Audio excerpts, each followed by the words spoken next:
dokumenter Pengabdian untuk Negeri ini menceritakan tentang Ibu Sri Handayani, seorang ASN guru di SD Kecil Pojok, Dusun Wates, Kecamatan Pulau Kulon, Kabupaten Grobogan, Provinsi Jawa Tengah. Beliau mengajar di daerah tersebut dari tahun 2006 sampai sekarang. Setelah lulus D2 di Universitas Terbuka, beliau melanjutkan sebagai tenaga pendidik. Jarak dari rumahnya sampai ke sekolahan tidaklah jauh, tetapi medan yang ditempuh sangatlah berat karena akses jalan yang sangat buruk dan tidak ada jalan yang layak untuk dilaluinya. Pernah sesekali Ibu Sri terjatuh dari motor saat survei lapangan.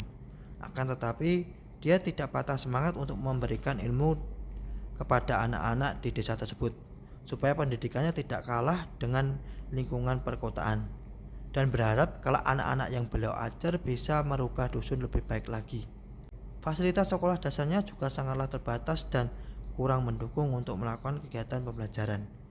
Gaji yang diterima oleh Ibu Sri sebagai guru juga tidak cukup untuk mencukupi kebutuhan hidup sehari-hari dan biaya perkuliahan anaknya. Maka dari itu dia juga bekerja sebagai seorang penjahit. Jumlah siswa yang diajar juga tidak banyak. Warga sekitar memiliki prinsip daripada bersekolah yang jauh lebih baik tidak sekolah. Namun dibalik semua keterbatasan itu, Ibu Sri tetap ikhlas dalam melaksanakan tugas sebagai guru. Beliau berjanji pada diri sendiri untuk menetap di daerah tersebut dan tetap mengajar di SD tersebut sampai beliau pensiun, tidak mau dimutasi atau pindah ke SD lainnya. Emas dimanapun dia berada tetap menjadi emas. Beliau ingin mengabdi dan memberikan yang terbaik kepada Dusun Wates. Beliau juga memegang prinsip bahwa apa yang kita tanam selama itu kebaikan, maka kita akan mengunduh kebaikan juga, dan selalu melakukan pekerjaan dengan berniat ibadah tanpa mengharap suatu apapun. Bentuk penerapan nilai-nilai berakhlak. Berdasarkan singkat cerita dari Pengabdian untuk Negeri, hasil analisa bentuk penerapan nilai-nilai berakhlak yang pertama berorientasi pelayanan. Ibu Sri sebagai tenaga pengajar di daerah tersebut dengan fasilitas yang kurang dan medan yang sangat buruk, Ibu Sri tetap memberikan pelayanan yang maksimal dengan sepenuh hati karena paham akan kebutuhan pendidikan sehingga dapat menciptakan generasi yang lebih baik di tempat tersebut. Menurut beliau, emas akan tetap menjadi emas dimanapun dia berada. Kedua, yaitu akuntabel. Ibu Sri menunjukkan sikap tanggung jawab sebagai tenaga pengajar yang mempunyai integritas tinggi. Beliau setiap hari selalu mengajar dan datang tepat waktu, meskipun medan yang dihadapi sangat sulit dan fasilitas tidak mendukung di saat cuaca hujan maupun terang. Ibu Sri meningkatkan kompetensi dirinya dengan melanjutkan pendidikan ke D2 supaya dapat memberikan kemampuan ilmu pengetahuan yang semakin berkualitas dalam mengajar di sekolah dasar tersebut. Adalah harmonis. Ibu Sri dalam melaksanakan tugasnya menciptakan lingkungan yang nyaman bagi para peserta didiknya dengan memperbolehkan membawa adiknya saat bersekolah karena kedua orang tuanya sibuk dalam bekerja. Yang kelima adalah loyal. Ibu Sri berjanji untuk mengabdi sampai pensiun di daerah tersebut, meskipun banyak tawaran yang menarik dengan fasilitas yang lebih baik dan akses yang mudah. Hal tersebut menunjukkan bahwa Ibu Sri sangat loyal terhadap pekerjaannya.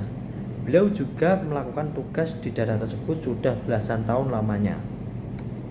Adalah adaptif. Pengabdian di daerah yang serba keterbatasan di berbagai sektor bukan suatu hal yang mudah. Ibu Sri bukan hanya beradaptasi kebiasaan masyarakat di daerah tersebut, dia juga mengajak dan memberikan dampak kepada masyarakat di daerah itu untuk lebih maju dalam pendidikan. Akhir adalah kolaboratif. Ibu Sri dalam memajukan daerah tersebut juga bekerja sama dengan warga-warga Dusun Wates untuk meningkatkan standar pendidikan di daerah tersebut. Selain itu, Ibu Sri juga menyetujui dan bekerja sama dengan kepala dusun untuk menjadi satu-satunya tenaga ahli di daerah tersebut. Pelanggaran terhadap nilai-nilai berakhlak.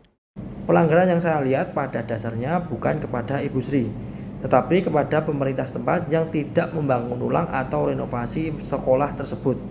Apabila sekolah tersebut memiliki fasilitas yang layak dan akses yang memadai, kegiatan belajar mengajar menjadi mudah dan warga sekitar semangat untuk meningkatkan mutu pendidikan desa tersebut. Dampak tidak diterapkannya core value berakhlak. Dampaknya banyak masyarakat yang tidak menerima pelayanan dari kita sebagai ASN dan tersendatnya kemajuan negeri karena pendidikan yang sulit ditempuh.